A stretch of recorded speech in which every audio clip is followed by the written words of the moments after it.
Hello दोस्तों, आप सभी का हमारे यूट्यूब चैनल डीके पाठशाला में स्वागत है। दोस्तों, जैसा कि आपने थंबनेल देख लिया होगा, दोस्तों इसमें हम बात करने वाले हैं जो आपका यूपी पीसीएस का एग्जाम आने वाला है प्री का, कि उसकी हम तैयारी कैसे करें, जो कि आपका 14 मई को होने वाला है।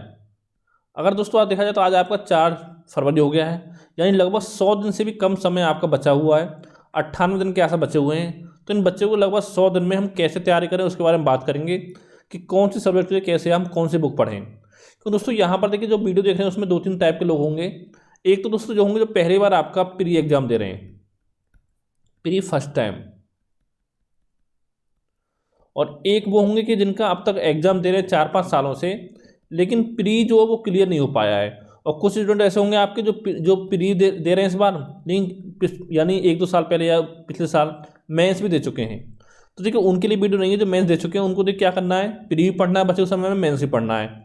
लेकिन जो पहली बार प्री दे रहे हैं और साथ में जिनका प्री अब तक क्लियर नहीं हुआ है, तो जो बच्चों को लगभग 100 दिनों में उनको केवल प्री की तैयारी करनी है, मेंस की तैयारी उनको नहीं करनी है, क्योंकि इतना समय नहीं बचा है कि आप मेंस की तैयारी करो। पता चला मेंस की तैयारी करते करते आपका प्री क्वालिफाई ना हो। ठीक है, तो चलिए शुरू करते हैं हम। पहले दोस्तों हम बात करते हैं आपका इतिहास के बारे में, कि इतिहास के लिए कौन कौन सी किताब आपको पढ़नी चाहिए। यहां पर देखिए दोस्तों, आपको 4 टाइप का इतिहास पूछा जाता है: प्राचीन भारत, मध्यकालीन, एक आपका आधुनिक भारत हो गया, और एक आपका हो गया कला एवं संस्कृति। अब दोस्तों आपके पास इतना समय नहीं है कि आप प्राचीन भारत के लिए रामचंद्र शर्मा पढ़ो, मध्यकालीन के सत्येंद्र पढ़ो, आधुनिक के लिए स्पेक्ट्रम पढ़ो, कला एवं संस्कृति के लिए आप पढ़ो नितिन सिंह कानिया। इतना समय आपके पास नहीं बचा हुआ है।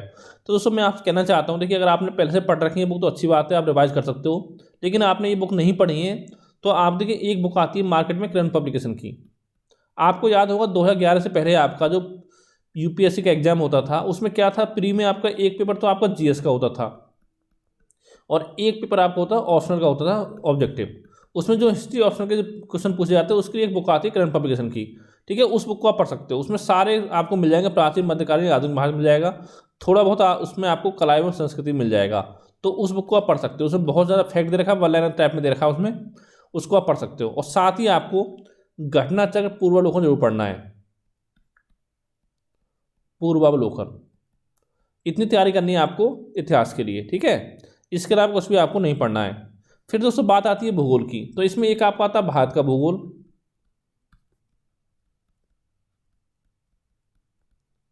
और एक आपका आता है विश्व का भूगोल। तो ये आपको कहाँ से पढ़ने हैं? तो देखिए दोस्तों, दोनों के लिए देखिए, या तो आप परीक्षा वाणी पढ़ सकते हो, क्योंकि भारत की भूगोल की अलग परीक्षा वाणी आती है, विश्व भूगोल की आपके अलग आती है, और या पढ़ सकते हो महेश बणवाल। दोनों में से एक बुक कोई सी आपको पढ़नी है, दोनों बुक आपको नहीं पढ़नी है। ठीक है, जो आपकी इच्छा हो उस बुक को आप पढ़ सकते हो। और साथ में एक काम करना है आपको कि एटलस जरूर देखना है, क्योंकि 2-3 क्वेश्चन कम से कम ऐसे होंगे आपके जो एटलस पर आधारित ही आपके एग्जाम में पूछे जाते हैं। इतना हो गया। साथ में आपका घटनाचक्र पूर्वावलोकन आपको हर सब्जेक्ट का पढ़ना है, घटनाचक्र पूर्वावलोकन। ये बात होगी भूगोल की। इसका दोस्तों तीसरी हम बात करते हैं आपका भारतीय राज्य व्यवस्था की, कि राज्य व्यवस्था कहाँ से पढ़नी है। अब देखिए दोस्तों, इतना समय आपके पास नहीं है कि आप लक्ष्मीकांत पढ़ने बैठें। सबसे पहले आपको क्या काम करना है, जो घटनाचक्र पूर्वावलोकन है उसको पढ़ लेना है कम से कम 2 से 3 बार, घटनाचक्र पूर्वावलोकन। और दोस्तों अगर देखिए आपके पास समय मिले तो साथ में आप परीक्षा वाणी पढ़ सकते हो, समय मिले तब। अगर समय आप लगता कम है आपके पास तो परीक्षा वाणी को भी आप ना पढ़ें। ठीक है, ये बात होगी राज्य व्यवस्था की। इसके बाद आपका अगला आता है भारतीय अर्थव्यवस्था।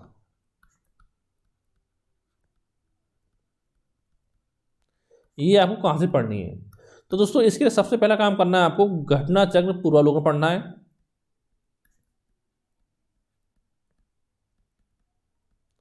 और साथ ही दोस्तों आपको करंट अफेयर जरूर पढ़ना साथ में, करंट अफेयर, जिसमें कि आपका बजट हो गया। ठीक है, जो भी हाल में आया आपका आर्थिक समीक्षा होगी, यहाँ से क्वेश्चन आपके 100% एग्जाम में बनेंगे। इतना हो गया। और साथ ही एक काम और करना है आपको कि एक बुक आती है मार्केट में घटनाचक्र की, हर साल आती है, वो आती है आपके आर्थिकी करके आती है। अब इस बार आपकी आएगी आर्थिकी 2023। इसमें दोस्तों क्या होता है, जितने आपके सूचकांक इंपोर्टेंट वो इसमें दे रखे होते हैं।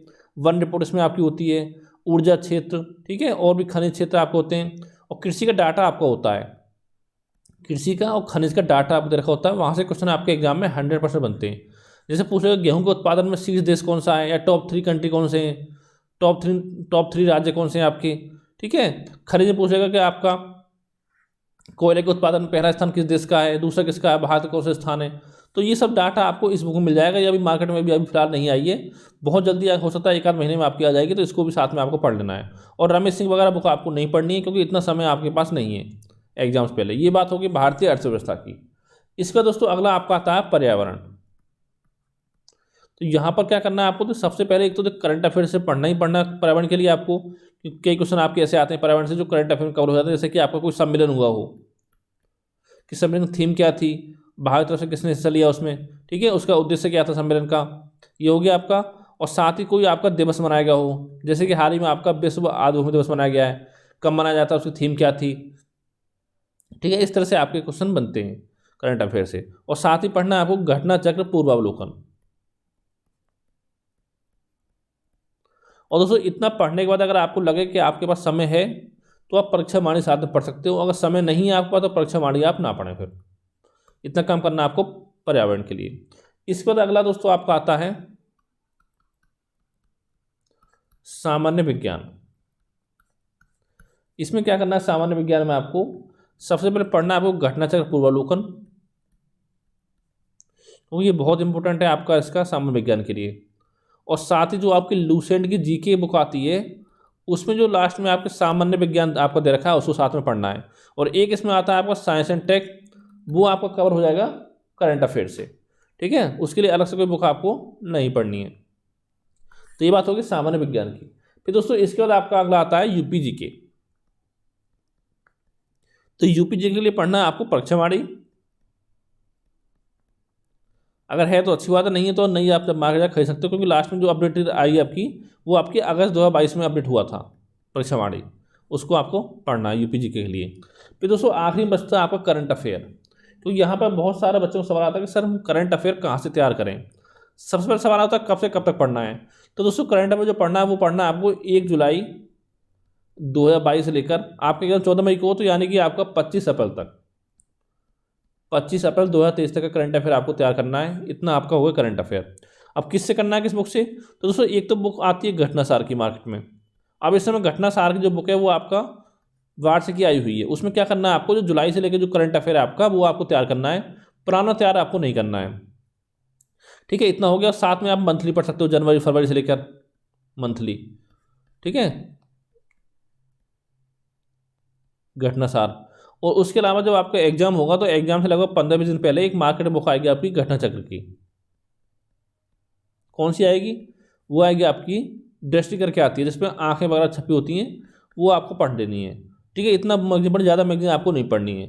और दोस्तों साथ ही में दोस्तों मैं आपको बता दूं, जब आपका एग्जाम पास में आएगा, तो लगभग एग्जाम से 15 दिन पहले मैं आपको एक PDF प्रोवाइड करा दूँ करंट अफेयर की, जो कि आपका लगभग 50-60 पेजों के आसपास में होगी। इससे पूरा करंट अफेयर आपको मिल जाएगा। लगभग 2-3 बड़ी मैगजीन से जो भी आपके इंपॉर्टेंट क्वेश्चन बन सकते हैं, टॉपिक हैं, वो सभी इसमें आपके कवर करा दिए जाएंगे टॉपिक वाइज। इतना काम करना है करंट अफेयर के लिए। अब देखिए दोस्तों यहाँ पर गलती आपको क्या नहीं करनी है, कि बहुत सारे बच्चे ऐसे देखे मैंने कि जो करंट अफेयर के डेली यूट्यूब पर आपको देखा वो 2-2 घंटे क्लास ज्वाइन करते हैं। कोई किसी ने ज्वाइन कर रहा, कोई किसी कर रहा। तो ये काम आपको नहीं करना है, ठीक है। उससे अच्छा आप बुक से पढ़ो, मैगजीन से पढ़ो, वो ज़्यादा बेटर है।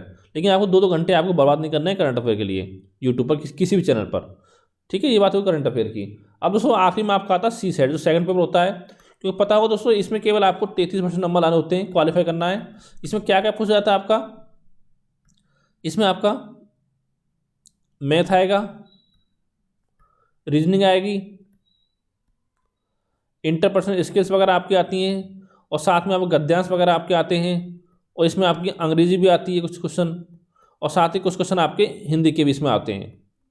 तो इनके लिए क्या करना था, कोई भी बुक आप पढ़ सकते हो, ज़्यादा इसमें टफ आपका नहीं आता है। केवल आपको 66-67 नंबर लेके आना है 200 में से, तो वो आप आराम से ला सकते हो, ठीक है। मैथ रीजनिंग में आप क्वेश्चन उसी अगर तैयारी करो पिछले 2-3 सालों से, तो मैथ रीजनिंग तो आपको अच्छा हुआ ही, ज़्यादा डिफिकल्ट क्वेश्चन आपके नहीं आते हैं, ठीक है। क्वालिफाई आपका आराम से हो जाएगा मैथ और रीजनिंग।